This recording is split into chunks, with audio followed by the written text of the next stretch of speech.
presidential power, the powers that you have in the presidency temporarily that the American people have given you, right? You've revoked a lot of people's security clearances. You've revoked people's security details who are still threatened, with death threats. You've gone after law firms because they've employed people you don't like, or they have represented people you don't like. Well, they obviously agreed because they paid me a lot of money. Well, the reason they agreed is because you were threatening to destroy their business with your executive order that said you can't represent clients for the federal government. That's their bread and butter. Boys. These are the biggest, most powerful lawyers. These are not people you got a lot of leverage are easily intimidated. As president, you've got all the cards. I mean, they paid hundreds of millions of dollars because they felt, I guess, they probably felt they did something wrong. It was for survival, sir. No, it isn't. You were crushing their business. These firms are very powerful firms, and there's 15 of them. And these are firms that probably, look, you have to ask them. In fact, this is a separate story. You have to ask them, why did you all pay Trump hundreds of millions of dollars in services, etc.? Why did you do that?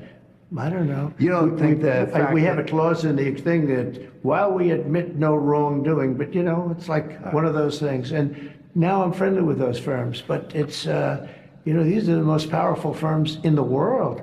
And they just signed whatever I put in front of them. I've never seen anything like it. I'm actually surprised myself in a certain way.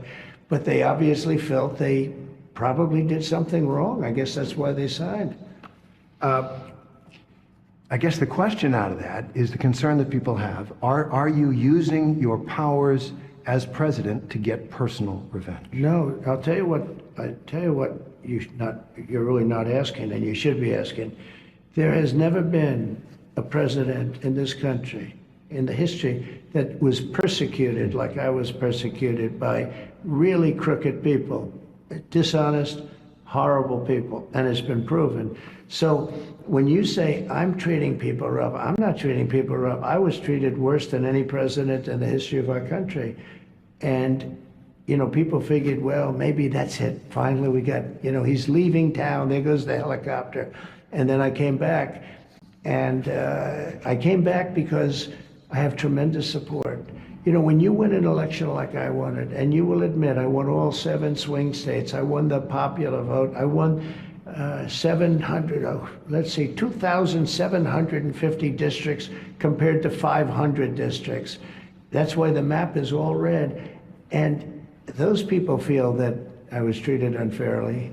But does that give you the right to go after your political opponents with the powers of this office? I'm going after, all I'm doing, hey, Biden did something to me, and I did something to Biden. And you know why I did it? Because he's grossly incompetent. That's not a man that should be allowed to, be looking at things that are very confidential. But what about, because he didn't, 71 here's a people man that used an auto pen to sign very important documents. Now, who really is, do you think he knew that they were using an auto pen? I mean, he used an auto pen to sign very, very important documents. And so those are really the questions you should be asking. What do you think of the auto pen? Who wielded the auto pen? Because whoever that person was, think of it, whoever the person that wielded the auto pen, he was really the president of the United States. Because I don't think that Biden knew anything about it. Fair enough. But you are the president now, and I'm asking the justification for going after people you don't like. No. People that I think are dishonest. It's not that I don't even know most of them.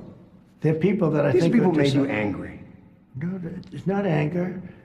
These are people that I think are very dishonest. I don't think they're worthy of being able to go into top secret information. I think that's fine. And Biden did that with many of our people. But when you look at it, these are people that I don't think are worthy. That's my decision. It's not a question of anger. Okay.